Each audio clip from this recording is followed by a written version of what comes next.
Hello everyone, welcome to wow class. आज के हम केमिस्ट्री क्लास 9th के लेक्चर में पढ़ने वाले हैं concentration of solution and solubility. और बीच में हम एक टॉपिक और भी देखेंगे जिसको हम कहते हैं saturated, unsaturated and super saturated solution. Students को बहुत ज़्यादा कंफ्यूजन होती है कि सैचुरेटेड क्या है, अनसैचुरेटेड क्या है। कई बार वो सैचुरेटेड को ही सुपर सैचुरेटेड समझ लेते हैं। तो ऐसी इन छोटी छोटी कंफ्यूजन्स को हम दूर करेंगे। सबसे पहले हम देखते हैं कि कॉन्सेंट्रेशन ऑफ सोल्यूशन क्या होता है। दुनिया भर की चीजों में, दुनिया भर में बहुत सारी बुक्स हैं, अलग अलग डेफिनेशन अलग अलग जगह आपको दी हुई है। लेकिन यहाँ पे बहुत ही सिंपल लैंग्वेज में, ये कह लीजिए कि बहुत ही सिंपल तरीके से मैं आपको बताऊंगा कि कॉन्सेंट्रेशन ऑफ सोल्यूशन, सॉल्युबिलिटी या आने वाले टॉपिक्स में सैचुरेटेड, अनसैचुरेटेड और सुपर सैचुरेटेड क्या होता है। चलिए, सबसे पहले हम स्टार्ट करते हैं concentration of solution. Concentration of solution, देखिए कॉन्सेंट्रेशन का मतलब होता है CONC डॉट शॉर्ट फॉर्म में लिखा जाता है। कॉन्सेंट्रेशन का मतलब यह होता है कि amount of solute, amount of solute dissolved या present present in a solution. ठीक है, प्रेजेंट इन ए सॉल्यूशन। अगर ये अमाउंट ऑफ सॉल्यूट ज्यादा हो जाए तो कॉन्सेंट्रेशन बढ़ जाएगा। ठीक है, कॉन्सेंट्रेशन का मतलब ये होता है कि amount of solute present in a solution. जैसे मान लीजिए हमने आपसे कहा कि दो कंटेनर थे, दो बीकर थे, दोनों बीकर में हमने 500 ml वाटर भर दिया। यहां पे मान लीजिए ऐसा हम कहते हैं, दो एक एग्जांपल लेते हैं। ये एक बीकर है, बीकर फर्स्ट, एंड ये बीकर सेकंड है। ठीक है, दोनों ही बीकर में हमने पानी भरा है। ठीक है, दोनों ही बीकर में हमने यहां पे वाटर फिल किया है और वाटर की क्वांटिटी दोनों ही बीकर में 500 ml है। ठीक, फर्स्ट वाले बीकर में हम ऐड करते हैं 50 ग्राम शुगर। ठीक है, एंड सेकेंड बीकर में हम ऐड करते हैं 10 ग्राम शुगर। ठीक है, और मैं आपसे अगर पूछूं कि बताइए कौन सा ज्यादा स्वीट होगा, कौन सा ज्यादा मीठा होगा, तो आप बिना सोचे समझे जवाब दे देंगे कि सर यहां पे जो 50 ग्राम शुगर वाला है ये ज्यादा स्वीट होगा और ये कम स्वीट होगा। क्यों? स्वीटनेस आपने कैसे डिफाइन किया, कैसे पता लगाया कि स्वीट होगा? ठीक है, कैसे पता लगाया कि ये स्वीट होगा? ठीक है, स्वीट आपने कैसे पता लगाया? अमाउंट ऑफ शुगर पे। पानी दोनों में सेम था, पानी दोनों में सेम अमाउंट पे था, लेकिन एक में शुगर ज्यादा था और दूसरे में शुगर कम था। इस बेसिस पे आपने पता लगा लिया। ठीक है, लेकिन अगर वाटर की क्वांटिटी भी हम कम कर दें, मान लीजिए ये बीकर ए है और ये बीकर बी है, और बीकर बी में हम वाटर की क्वांटिटी कम कर दें, वाटर की क्वांटिटी हम 50 ml कर दें, वाटर की क्वांटिटी हम 50 ml कर दें। अब आपसे हम पूछें कि बताइए कौन ज्यादा कॉन्सेंट्रेटेड होगा? ठीक है, शुगर भी कम, वाटर भी कम। तो हो सकता है कि एक ऐसा समय भी आए जब जो बी वाला बीकर है वो ज्यादा कॉन्सेंट्रेटेड हो जाए।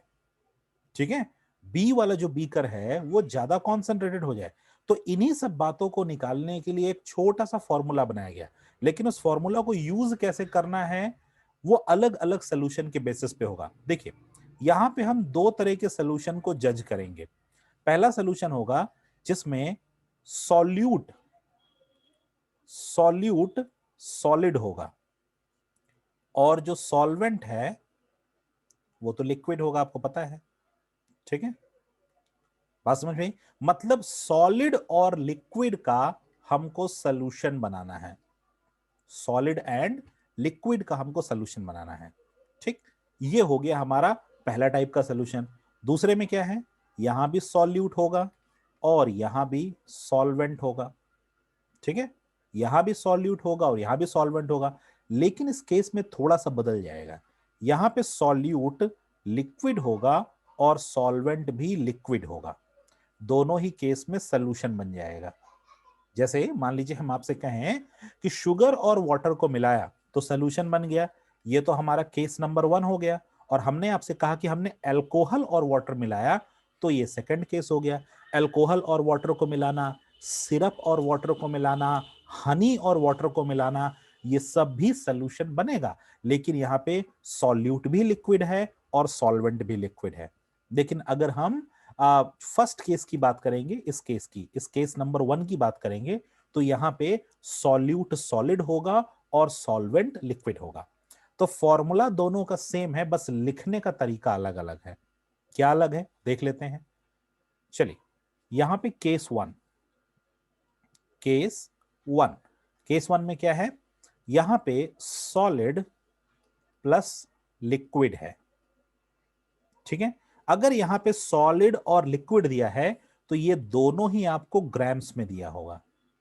ठीक है, ये दोनों ही किसमें आपको दिया होगा, ग्राम्स में दिया होगा। आपको सॉल्यूट भी ग्राम्स में दिया होगा और सॉल्वेंट भी ग्राम में दिया होगा, कोई प्रॉब्लम नहीं है, ग्राम्स में आने दीजिए, नो प्रॉब्लम। फॉर्मूला क्या हो जाएगा, concentration of solution is equals to mass of solute upon mass of solution, mass of solution into 100। ये तब आप यूज करेंगे जब, मतलब देखिए अभी दूसरा फॉर्मूला भी लिखूंगा तो बिल्कुल सेम है, कोई फर्क नहीं है, बस वहां पे मास की जगह वॉल्यूम वर्ड आ जाएगा, वहां पे मास की जगह वॉल्यूम वर्ड आ जाएगा। सारी कैलकुलेशन सब कुछ ऐसे ही होगा, कोई फर्क नहीं होगा। ठीक है, अगर हम केस टू की बात करें, केस टू की बात करें तो इस केस में लिक्विड प्लस लिक्विड को ऐड किया जाएगा जो कि आपको एमएल में दिया होगा या लीटर्स में दिया होगा, वॉल्यूम में दिया होगा। ठीक है, किसमें दिया होगा, वॉल्यूम में दिया होगा। यहां मास के फॉर्म में दिया होगा और यहां पे वॉल्यूम के फॉर्म में दिया होगा, तो फॉर्मूला थोड़ा सा बदल जाएगा और कुछ नहीं। Concentration of solution equals to volume of solute upon volume of solution into 100, खत्म, simple. Volume of solute upon volume of solution into 100, simple सा है। तो अब देखिए जो कॉन्सेंट्रेशन होता है, जो हम कॉन्सेंट्रेशन फाइंड आउट करते हैं कि मतलब कितना परसेंट सॉल्यूट है सॉल्वेंट में, मतलब सॉल्यूशन में कितना परसेंट सॉल्यूट डिसॉल्व है। अगर ये परसेंटेज बढ़ता जाएगा तो कॉन्सेंट्रेशन बढ़ेगा, अगर परसेंटेज कम होगा तो कॉन्सेंट्रेशन कम हो जाएगा। ठीक है, अगर परसेंटेज बढ़ेगा तो कॉन्सेंट्रेशन बढ़ेगा, मतलब लार्ज अमाउंट में सॉल्यूट सॉल्यूशन में प्रेजेंट है। और अगर परसेंटेज कम होता जाएगा, परसेंटेज गिरता जाएगा, ठीक है, घटता जाएगा, तो इसका मतलब कम अमाउंट में सॉल्यूट सॉल्यूशन में प्रेजेंट है। चलिए क्वेश्चन देख लेते हैं जल्दी से। ठीक है, फॉर्मूला याद रखिएगा, क्वेश्चन। ठीक है, मान लीजिए 100 gram sugar, 100 gram sugar dissolved in 300 gram of water. ठीक है, 100 ग्राम शुगर डिसॉल्व है 300 ग्राम वाटर में। ठीक है, तो यहां पे आपको देखिए एक फॉर्मूला छोटा सा और यूज करिएगा। यहां पे आपको एक फॉर्मूला यूज करना है, solution is equals to solute plus solvent.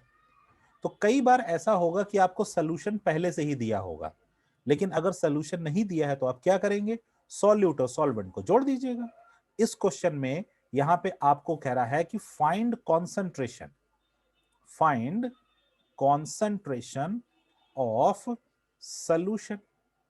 आपको यहां सॉल्यूशन और कॉन्सेंट्रेशन फाइंड आउट करना है, लेकिन आपके पास सॉल्यूशन नहीं दिया है। ये आपको यहां पे 100 ग्राम शुगर दे दिया जो कि सॉल्यूट है, और 300 ग्राम वाटर दे दिया जो कि सॉल्वेंट है। ठीक है, सॉल्यूट सॉल्वेंट दिया, सॉल्यूशन नहीं दिया है। तो आपको वहां फॉर्मूले में पता है ना, अभी जो मैंने फॉर्मूला बताया ऊपर देखिए, यहाँ पे ये फॉर्मूला बताया ना, यहाँ पे आपको सॉलिड दिया है और लिक्विड दिया है, तो ये वाला फॉर्मूला यूज करेंगे। कैलकुलेशन सेम होगी बट लिखने का तरीका अलग हो जाएगा। तो मास ऑफ सॉल्यूट और मास ऑफ सोल्यूशन आपको रखना है। तो मास ऑफ सॉल्यूट तो दिया है 100 ग्राम, लेकिन मास ऑफ सोल्यूशन नहीं दिया है, तो जोड़ के बना लेंगे। तो सोल्यूशन क्या हो जाएगा, solution equals to 100 gram plus 300 gram equals to हो जाएगा 400 ग्राम। सारे डिटेल्स हमारे पास आ गए। तो फॉर्मूले पे क्या रखेंगे, देखिए concentration of solution is equals to mass of solute कितना है 100 gram, mass of solution 400 gram into 100 equals to, देखते हैं कितना आता है। तो यहां पे 100 4 जा 400 होगा, कट जाएगा 100 4 जा 400, और यहां पे क्या हो जाएगा 4 कितने टाइम्स जाएगा बताइए, अगर 100 को हम डिवाइड करेंगे तो कितने टाइम्स जाएगा, ठीक है सोचिए सोचिए सोचिए कितने टाइम्स जाएगा। चलिए छोटा छोटा करके काटते हैं, 2 2 जा 4, 250 जा 100, ठीक है, फिर 2 1 जा 2, 2 25 जा 50, तो टोटल कितना आ गया 25%, ठीक है। तो आप लिखेंगे कॉन्सेंट्रेशन ऑफ सोल्यूशन इज, पूरा लिखेंगे concentration of solution is 25% by mass, ठीक है, मतलब जो सॉल्यूट डिसॉल्व है वो सोल्यूशन का 25% है। जो सॉल्यूट डिसॉल्व आपने किया है सोल्यूशन बनाने के लिए, सॉल्यूट को आपने सॉल्वेंट में डाला था, वो कितना है 25% है बाई मास। ये आपका फाइनल आंसर होगा। सिंपल था, बहुत ही ज्यादा सिंपल था, कुछ करने नहीं था इसमें, ठीक है। ऐसे नेक्स्ट वाला देख लेते हैं, नेक्स्ट क्वेश्चन देख लेते हैं। नेक्स्ट क्वेश्चन क्या कह रहा है, चलिए एक क्वेश्चन बना लेते हैं। 50 ml alcohol forms 400 ml of solution, ठीक है। 50 ml अल्कोहल बनाता है 400 ml सोल्यूशन, 400 ml सोल्यूशन बनाता है। कोई भी आप डेटा ले सकते हैं। फाइंड कॉन्सेंट्रेशन ऑफ सोल्यूशन, आपको यहां सोल्यूशन का कॉन्सेंट्रेशन पता करना है, खत्म हो गई बात। अब आप देखिए यहां पे इस क्वेश्चन में आपको पहले से ही सोल्यूशन दे दिया है, दिया है ना, देख रहा है साहब साहब, सोल्यूशन यहां पे पहले ही बोल दिया कितना है 400 ml है। कई बार स्टूडेंट एक मिस्टेक, बहुत बड़ी मिस्टेक करते, मैंने क्वेश्चंस में देखा है कि वो ध्यान नहीं देते कि सोल्यूशन दिया है कि नहीं दिया है, उनके माइंड में रहता है कि सोल्यूशन निकालना है, ऊपर के दोनों डेटा को वो ऐड कर देते हैं, जबकि सोल्यूशन पहले से ही दिया रहता है, तो क्वेश्चन गलत हो जाता है। ध्यान से पढ़िए question, 50 ml solution 50 ml alcohol forms 400 ml of solution, ठीक है, या 50 ml of alcohol dissolve in solvent to form 400 ml of solution, ऐसा भी दे सकता है। तो आपको दो डेटा से मतलब होना चाहिए, मास ऑफ सॉल्यूट और मास ऑफ सोल्यूशन। अगर सोल्यूशन नहीं दिया है तो देखिए सॉल्वेंट दिया होगा, सॉल्यूट और सॉल्वेंट को जोड़ दीजिएगा, सोल्यूशन मिल जाएगा। क्या कर देंगे यहां पे, फिर लिखेंगे कॉन्सेंट्रेशन ऑफ सोल्यूशन, तो आपको पता है फॉर्मूला क्या है, वॉल्यूम ऑफ सॉल्यूट, तो कितना वॉल्यूम दिया है 50 ml दिया है, वॉल्यूम ऑफ सोल्यूशन 400 इंटू 100, ठीक, ये हमने लिख दिया।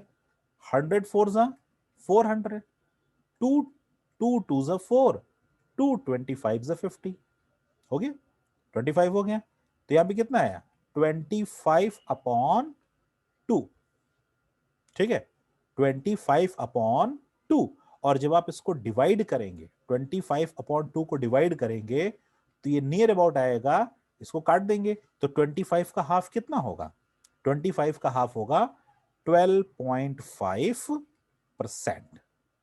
मतलब अल्कोहल का कॉन्सेंट्रेशन आप ये लिखेंगे concentration of solution is 12.5% by mass, sorry by volume, यहां पे मास खत्म हो जाएगा ना, 12.5% बाई वॉल्यूम, मास नहीं, मास पहले वाले क्वेश्चन में रहेगा। बस सिंपल सा, खत्म। पता नहीं लोग इतना कॉम्प्लिकेटेड बना देते हैं, दुनिया भर की चीजें बताते हैं इसमें, ठीक है, बस यही करना है आपको। बस आप ये ध्यान रखिएगा, देखिए आपको क्वेश्चन करने के लिए मैं कुछ स्टेप्स बता दे रहा हूं। पहले तो आपको आइडेंटिफाई करना है कि दोनों चीजें एमएल में दी हैं कि नहीं दी हैं। अगर एमएल में नहीं दी है, मान लीजिए एक सब्सटेंस आपको लीटर में दे दिया है और एक सब्सटेंस आपको ml में दे दिया है, तब क्या करेंगे? एक सब्सटेंस आपको ग्राम में दिया है, एक सब्सटेंस आपको किलोग्राम में दिया है, तो क्या करेंगे? ठीक है, तो आप किसी भी एक को दूसरे में कन्वर्ट कर लीजिएगा, चाहे दोनों को ग्राम कर लीजिए, चाहे दोनों को लीटर कर लीजिए, चाहे दोनों को मिलीलीटर कर लीजिए, चाहे दोनों को किलोग्राम कर लीजिए, एक कोई आप बना लीजिएगा, एक कोई आप बना लीजिएगा, उससे कोई मतलब नहीं है। ठीक है, कोई भी, जैसे यहां पे आपको दोनों ml दिया हुआ है, मान लीजिए एक ml दिया होता और एक लीटर दिया होता, तब आप क्या करते? तो हमको ये जो ml वाला पार्ट था उसको लीटर में कन्वर्ट कर लेते, या लीटर वाले पार्ट को ml में कन्वर्ट कर लेते। ठीक है, मतलब कहने का मेरा बस मतलब ये है कि दोनों क्वांटिटी एक होनी चाहिए और परसेंट आपका सेम आएगा, कोई फर्क नहीं आएगा।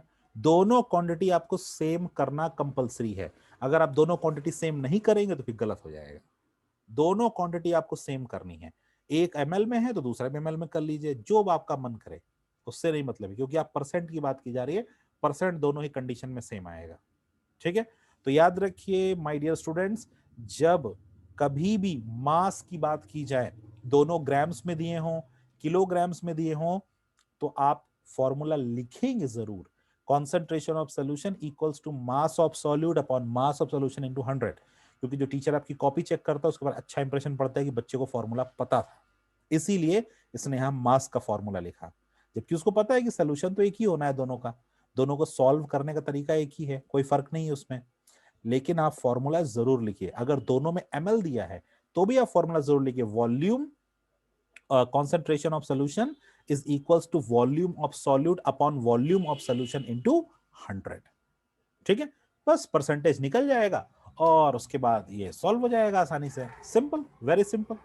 ठीक है, चलिए अब हम लोग एक नए टॉपिक पे चलते हैं, बहुत ही छोटा सा ये टॉपिक था, इस पे और ज्यादा कुछ भी नहीं है, ऐसे ही 3 नंबर के छोटे से क्वेश्चन आ जाते हैं, और इस तरह का जो क्वेश्चन आता है उसमें आप याद रखिएगा कि सोल्यूशन नहीं दिया है तो सॉल्यूट प्लस सॉल्वेंट कर देंगे, अगर सोल्यूशन दिया है तो डायरेक्ट रख देंगे। कई बार ऐसा भी होता है कि आपको दो क्वांटिटी देता है, कौन कौन सी?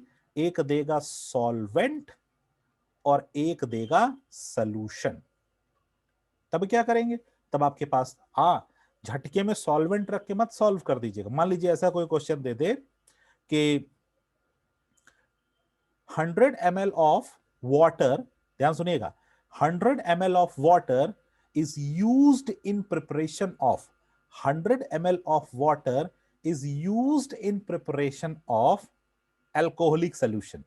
ध्यान सुनिए, 100 ml of water is used in preparation of alcoholic solution which is 300 ml।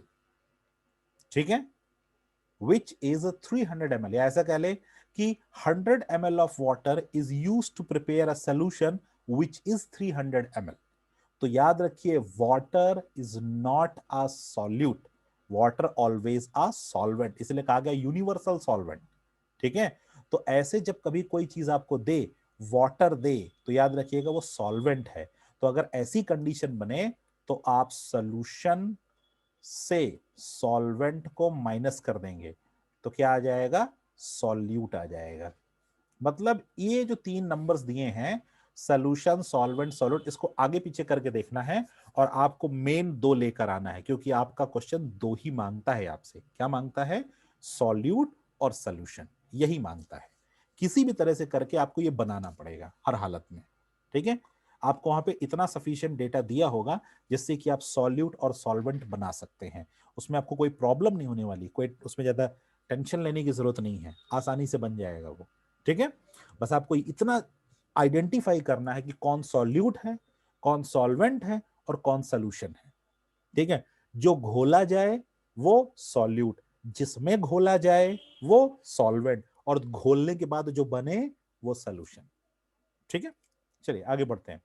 अब हम पढ़ेंगे saturated, unsaturated and super saturated. तो पहले हम लिखेंगे अनसैचुरेटेड, फिर लिखेंगे सैचुरेटेड और फिर लिखेंगे सुपर सैचुरेटेड। ठीक है, unsaturated, saturated and super saturated. अब देखिए ये अनसैचुरेटेड, सुपर सैचुरेटेड और सैचुरेटेड, ये टाइप्स ऑफ सॉल्यूशंस होते हैं। ये क्या होते हैं? सॉल्यूशंस होते हैं। और इनको पढ़ना बड़ा बड़ा अच्छा फीलिंग आता है, बड़ा अच्छा एहसास आता है, क्योंकि ये जो सैचुरेटेड, सुपर सैचुरेटेड और अनसैचुरेटेड हैं, ये हमारे डे टू डे लाइफ में, कॉमन लाइफ में बहुत इन्वॉल्व होते हैं और इनका हम हमेशा यूज करते हैं, लेकिन हमको पता नहीं होता कि अच्छा यही अनसैचुरेटेड है, यही सैचुरेटेड है, या ये सुपर सैचुरेटेड है। ठीक है, आज के बाद जब भी आप उन एग्जाम्पल्स को देखेंगे तो आप ऑटोमेटिकली कहेंगे कि ये सैचुरेटेड है, ये सुपर सैचुरेटेड, अनसैचुरेटेड है। चलिए सबसे पहले बात करते हैं अनसैचुरेटेड सॉल्यूशन की। अनसैचुरेटेड सॉल्यूशंस, ठीक है। अनसैचुरेटेड सॉल्यूशन का मतलब होता है, आपने बुक में डेफिनेशन पढ़ी होगी तो आपको मिला होगा, more and more solute can be dissolved in a solution is called as unsaturated solution. More and more solute can be dissolved in a solution is called as unsaturated solution. जैसे मान लीजिए आपको शुगर सॉल्यूशन बनाना था, sugar solution, ठीक है। आप kitchen में गए, आपने एक ग्लास पानी लिया, ठीक है, आपने एक ग्लास पानी लिया और इस पानी में आपने शुगर ऐड करना शुरू कर दिया, ठीक है। ये शुगर है, आपने शुगर ऐड करना शुरू किया, आपने इसमें 1 टेबल स्पून शुगर ऐड किया, 1 TS आपने इसमें ऐड किया, 1 चम्मच आपने चीनी ऐड किया और आपने चम्मच को ऐसे ऐसे ऐसे ऐसे ऐसे स्टर किया, शुगर गायब हो गई, शुगर घुल गई। डन, वेरी गुड, शुगर घुल गई। फिर आपने किया, 1 चम्मच और ऐड किया, आपका और मीठा पीने का मन था, आपने 1 चम्मच और ऐड किया, ठीक है, आप शरबत बना रहे हैं, आपने 1 चम्मच और ऐड किया शुगर, फिर से घोला, फिर घुल गई। फिर आपने कहा अच्छा लाओ देखते हैं कितनी घुलती है, लाओ एक बार और घोल के देखते हैं। फिर आपने 1 चम्मच ऐड किया शुगर, फिर आपने घोला, फिर वो घुल गई। तो मतलब मेरा कहने का ये है, जब तक आपके सॉल्यूशन में मोर सॉल्यूट डिसॉल्व होता रहे एट द गिवन टेम्परेचर, जो आपके किचन का टेम्परेचर है, जो आपके रूम का टेम्परेचर है, जो आपके घर का टेम्परेचर, मान लीजिए आपके घर का टेम्परेचर इस समय मैं मानता हूं कि 15 डिग्री सेल्सियस होगा, ठीक है। 15 डिग्री सेल्सियस पे आप उसमें घोल रहे हैं, शुगर घुलती चली जा रही है। अगर किसी सॉल्यूशन में सॉल्यूट घुलता चला जा रहा है एट द गिवन टेम्परेचर, तो वो क्या है? अनसैचुरेटेड है। वो क्या है? अनसैचुरेटेड है, ठीक है। आपने 1 चम्मच घोला, घुल गई, 2 चम्मच घोला, घुल गई, तीसरा ऐड किया, घुल गई, चौथा ऐड किया, घुल गई। ऐसे करते करते करते करते आपने 10 चम्मच ऐड कर दिया, लेकिन अब जब 10वां चम्मच आपने ऐड किया चीनी का, तो वो थोड़ा सा टाइम ले रहा था घुलने में, लेकिन फिर भी घुल गया, लेकिन फिर भी घुल गया। बहुत मीठा सोल्यूशन बनने वाला है। और जब आपने 11वां चम्मच चीनी ऐड किया उसमें, तो फिर वो नहीं घुला। आपने बड़ी कोशिश की, खूब मिलाया, खूब इधर उधर किया, लेकिन वो शुगर उसमें डिसॉल्व नहीं हुई। तो जब solute eight the given temperature dissolve होना बंद हो जाए, तब हम उसको क्या कहेंगे? सैचुरेटेड, ठीक है ना। और अगर डिसॉल्व हो रहा है तो क्या कहेंगे? अनसैचुरेटेड, ठीक है। और अगर डिसॉल्व होना बंद हो गया तो क्या कहेंगे? सैचुरेटेड। मैं थोड़ा सा यहाँ एक स्टेटमेंट लिखूंगा ताकि आपको याद रहे। अनसैचुरेटेड क्या होगा? अनसैचुरेटेड, अनसैचुरेटेड होगा मोर solute can be dissolve, more solute can be dissolved at the given temperature, at the given temperature. Next, अगर हम सैचुरेटेड की बात करें, सैचुरेटेड तो क्या होगा? No more solute, no more solute can be dissolve, can be dissolve at the given temperature, ठीक। अब आपको मेरी बात समझ में आ गई होगी, कब अनसैचुरेटेड होगा और कब सैचुरेटेड होगा। आप रूम में गए, किसी भी रूम में गए, या इवन आप बाहर चीनी घोल रहे हैं, घर के बाहर घोल रहे हैं, तो वहां पे कोई ना कोई टेम्परेचर होगा ना। मान लीजिए घर के बाहर 20 डिग्री सेल्सियस, घर के अंदर 15 डिग्री सेल्सियस, ठंडी ज्यादा है इस समय। तो उस समय क्या है कि आपने चीनी घोलना शुरू किया या नमक घोलना शुरू किया या कुछ भी आपने घोलना शुरू किया, उससे मतलब नहीं है। ऐसा कोई सब्सटेंस हो जो सॉल्युबल हो, पानी में घुल जाए, पूरी तरह से डिसॉल्व हो जाए, तो आपने घोलना शुरू किया। आपने 1 चम्मच डिसॉल्व किया, 2 चम्मच डिसॉल्व किया, हम चम्मच नहीं हम ग्राम्स मान लें। हमने कहा पहले आपने 5 ग्राम डिसॉल्व किया, डिसॉल्व हो गया। फिर आपने 10 ग्राम डिसॉल्व कर लिया, फिर आपने 15 ग्राम डिसॉल्व कर लिया, फिर आपने ऐसे 5 ग्राम बढ़ाते चले गए। एक समय ऐसा आया कि 30 ग्राम के बाद डिसॉल्व ही नहीं हो रहा। तो जब तक डिसॉल्व हो रहा था एट द गिवन टेम्परेचर, वो क्या है, जब तक डिसॉल्व हो रहा था एट द गिवन टेम्परेचर, तो वो क्या है, अनसैचुरेटेड। और जैसे ही डिसॉल्व होना बंद हो गया एट द गिवन टेम्परेचर, तो वो क्या है, सैचुरेटेड। बात समझ में आ गई। तो सैचुरेटेड सॉल्यूशन ऐसा सॉल्यूशन होता है जिसमें अब आप और सॉल्यूट डिसॉल्व नहीं कर सकते, वो एकदम सैचुरेशन पॉइंट पे पहुंच जाता है, उसके वाटर मॉलिक्यूल्स के बीच के स्पेस खत्म हो जाते हैं, स्पेस बंद हो जाते हैं, और उसमें अब और सॉल्यूट डिसॉल्व होने की संभावना नहीं होती है। ठीक है, तो रिमेंबर ऑलवेज।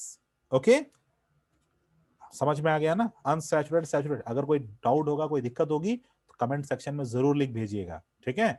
और कमेंट सेक्शन में मेरे पास कुछ सजेशंस भी आए हैं कि some of the student want lectures on structure of atom. बहुत जल्दी हम उस पर आने वाले हैं, चिंता करने की कोई बात नहीं है। और स्ट्रक्चर ऑफ एटम और एटम्स एंड मॉलिक्यूल्स, ये 2 चैप्टर ऐसे हैं जिसमें टोटल 5 टॉपिक्स सबसे ज्यादा इंपॉर्टेंट है। 5 टॉपिक्स दोनों चैप्टर को मिला के।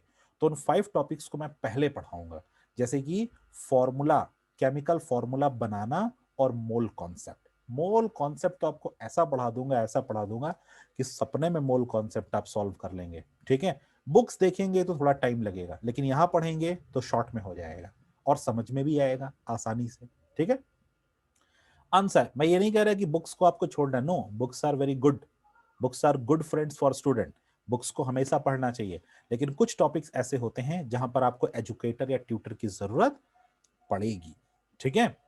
चलिए, अनसैचुरेटेड समझ में आ गया, ऐसा सोल्यूशन जिसमें ज्यादा से ज्यादा सॉल्यूट अभी भी डिसॉल्व हो रहा है eight the given temperature, unsaturated. एक समय ऐसा आया, एक ऐसा पीक पॉइंट आया जब सॉल्यूट डिसॉल्व होना बंद हो गया। अब उसमें कोई सॉल्यूट डिसॉल्व नहीं हो रहा। आप चीनी डिसॉल्व करने की कोशिश कर रहे हैं, नहीं हो रही। आप शुगर डिसॉल्व करने की कोशिश कर रहे हैं, नहीं हो रही। आप नमक डिसॉल्व करने की कोशिश कर रहे हैं, नहीं हो रही। आप कुछ भी डिसॉल्व कर रहे हैं, लेकिन अब वो डिसॉल्व हो ही नहीं रहा, सैचुरेशन पॉइंट पहुंच गया। तो ऐसे सॉल्यूशंस को हम कहते हैं सैचुरेटेड, ठीक। नेक्स्ट, बहुत ही इंपॉर्टेंट, नेक्स्ट आता है super saturated. Super saturated, super saturated solutions, ठीक है। पहले मैं आपको एग्जांपल बता देता हूं कि ये सुपर सैचुरेटेड होता क्या है, ठीक है। आपने गुलाब जामुन खाया होगा, गुलाब जामुन, है ना। मजा आता है ना खा के, अच्छा लगता है, स्क्वीजी स्क्वीजी टाइप का होता है गुलाब जामुन। और आपने जलेबी खाई होगी, खाइए, जलेबी खाई होगी, या आपने गुलाब जामुन खाया होगा, ठीक है।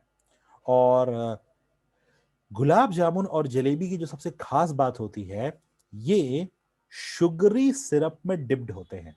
सबसे खास बात इनकी यही होती है, ये भी स्वीट है और ये भी स्वीट है, लेकिन ये कैसे होते हैं, डिप्ड इन शुगरी सिरप, ठीक है। जब भी आप कभी गुलाब जामुन खरीद के लाते हैं और जलेबी खरीद के लाते हैं, तो आपने देखा होगा कि उसमें से शीरा टपक रहा होता है, जो कि सुपर सैचुरेटेड सोल्यूशन होता है। शायद आपको नहीं पता होगा, ठीक है, अभी आपको पता चला होगा कि जब भी आप कभी गुलाब जामुन खाएं, तो उसमें जो शीरा होता है, जिसको हम थिक शुगरी सिरप कहते हैं, या जलेबी खाएं तो उसमें जो थिक शुगरी सिरप होता है, या ऐसी कोई मिठाई खाएं जो थिक शुगरी सिरप के अंदर डिप होती है, उसको हम कहते हैं super saturated solutions, they are called as super saturated solutions. ठीक है, कभी आप ट्राई करके देख लीजिएगा, कभी आप गुलाब जामुन लाएं तो उसमें जो थिक शुगरी सिरप हो उसमें आप 1 चम्मच चीनी ऐड करिएगा घर में ही, और उसमें डिसॉल्व करने की कोशिश करिएगा। आप थक जाएंगे, परेशान हो जाएंगे, हैरान हो जाएंगे, लेकिन वो शुगर उसमें डिसॉल्व नहीं होगी, क्योंकि वो सैचुरेशन को पार करके सुपर सैचुरेशन में पहुंच गई होती है। देखिए, ये सुपर सैचुरेटेड बनता कैसे है और बनाया कैसे जाता है। यहां पे हम लेते हैं पहले सैचुरेटेड सॉल्यूशन। क्या लेते हैं? Saturated solution. और सैचुरेटेड सॉल्यूशन को हम हीट कर देते हैं। ट्रायंगल का सिंबल हमेशा हीट के लिए होता है। इसको हम क्या करते हैं? हीट करते हैं। आपको पता है सैचुरेटेड सॉल्यूशन ऐसा सॉल्यूशन होता है, पहले क्या करते हैं कि पानी लेते हैं, वाटर लेते हैं, और वाटर में चीनी ऐड करते जाते हैं, ऐड करते जाते हैं, ऐड करते जाते हैं, और चीनी घुलती जाती है, चीनी डिसॉल्व होती जाती है। एक समय ऐसा भी आता है कि जब चीनी डिसॉल्व होना बंद हो जाती है तो उसको हम क्या कहते हैं? Saturated solution. ठीक है, फिर इस सैचुरेटेड सॉल्यूशन को हीट कर देते हैं, और जब इस सैचुरेटेड सॉल्यूशन को हम हीट कर देते हैं तो याद रखिएगा, when we heat saturated solution then saturated solution becomes unsaturated. क्यों अनसैचुरेटेड मैंने इसको कहा? इसको मैंने अनसैचुरेटेड इसलिए कहा क्योंकि अब इसमें मोर शुगर डिसॉल्व हो जाएगी, मोर शुगर गेट डिसॉल्व्ड। ठीक है, इसमें ज्यादा से ज्यादा शुगर डिसॉल्व हो जाएगी, शुगर डिसॉल्व होना शुरू हो जाएगी, और एक समय ऐसा भी आएगा जब यहां पे भी शुगर डिसॉल्व होना बंद हो जाएगी। एक समय ऐसा भी आएगा कि हीट करने के बाद भी शुगर डिसॉल्व नहीं होगी। तो जब हीट करने के बाद भी शुगर डिसॉल्व नहीं होगी तो फिर ये अनसैचुरेटेड से कहां बदल जाएगा? Super saturated. ठीक है, तब सुपर सैचुरेटेड सॉल्यूशन का फॉर्मेशन होता है। रिमेंबर माय वर्ड्स, पहले हम सैचुरेटेड सॉल्यूशन बनाते हैं, सैचुरेटेड सॉल्यूशन को हीट करते हैं, जब सैचुरेटेड सॉल्यूशन को हीट करते हैं तो सैचुरेटेड सॉल्यूशन अनसैचुरेटेड हो जाता है। अनसैचुरेटेड इसलिए हो जाता है क्योंकि उसमें अब और शुगर या कोई भी और चीज जो हम डिसॉल्व करना चाहते हैं वो डिसॉल्व होना शुरू हो जाती है। लेकिन उसके बाद भी एक ऐसा एक्सटेंट आता है, एक ऐसा पीक पॉइंट होता है कि उसमें शुगर मतलब सॉल्यूट डिसॉल्व होना बंद हो जाता है, और वो जो सिरप होता है वो थिक हो जाता है, वो गाढ़ा हो जाता है। वो कैसा हो जाता है? थिक हो जाता है, गाढ़ा हो जाता है, और उसको हम कहते हैं सुपर सैचुरेटेड सॉल्यूशन। ठीक है, जिसको हम लोग शुगरी सिरप के नाम से भी जानते हैं, सुगरी सिरप के नाम से भी जानते हैं।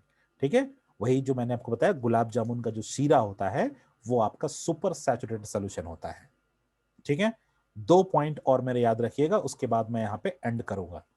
2 इंपॉर्टेंट पॉइंट्स, 2 इंपॉर्टेंट पॉइंट्स। ये 2 इंपॉर्टेंट पॉइंट हैं क्या? पहला पॉइंट, ठीक है, जब आप कभी भी सैचुरेटेड को हीट कर देते हैं, क्या करते हैं? सैचुरेटेड को हीट कर देते हैं तो सैचुरेटेड बदल जाता है अनसैचुरेटेड में। ये क्वेश्चन एग्जाम में पूछा जाता है। सैचुरेटेड, 1 मिनट इसको मैं इरेज करके लिखता हूं।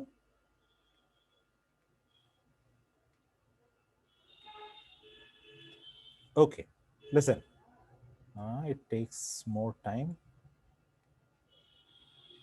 to erase. I don't know what was the reason behind. Okay.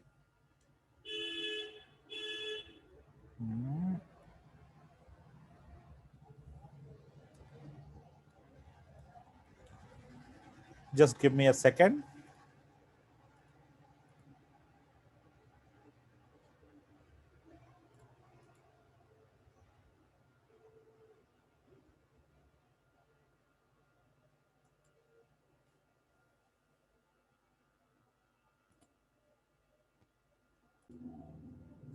Okay, देखिए यहां से फिर से, तो जब हम इसको क्या करते हैं, जब भी हम इसको यहां पे हीट करते हैं तो ये अनसैचुरेटेड में बदल जाता है। ये क्वेश्चन एग्जाम में पूछा जाता है कि सैचुरेटेड को अगर हम हीट कर दें तो क्या होता है, तो ये अनसैचुरेटेड बदल जाता है। इसका पॉइंट नंबर 2 है, अगर हम सैचुरेटेड को कूल कर दें, क्या कर दें, कूल कर दें, तब क्या होगा। इंटरेस्टिंग पॉइंट है।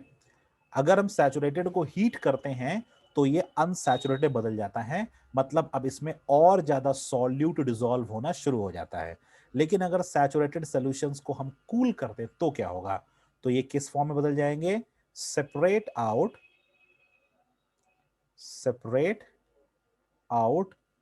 in the form of crystals, in the form of crystals। ठीक है, remember always these 2 points are very important। Saturated solutions को जब हम हीट करेंगे तो वो अनसैचुरेटेड में बदल जाते हैं, और जब सैचुरेटेड सॉल्यूशंस को हम कूल करेंगे तो क्रिस्टल्स के फॉर्म में सेपरेट हो जाते हैं, सॉलिड क्रिस्टल्स। ठीक है, सॉलिड क्रिस्टल्स के फॉर्म में सेपरेट आउट हो जाते हैं। ठीक है, जम जाते हैं और वो छोटे छोटे प्योर क्रिस्टल्स के फॉर्म में अलग हो जाते हैं। ठीक है, so remember all these points, what is saturated, what is supersaturated, and what is unsaturated. Next time we meet again, then we talk about solubility and separation of mixture. Okay, so that's all for today. Thank you everyone, thank you for joining us, have a great day. Thanks for your love and affection, thanks for your support, and in just 10 days we crosses our 100 subscribers. So thanks to you, and thank you for joining us. Have a great day.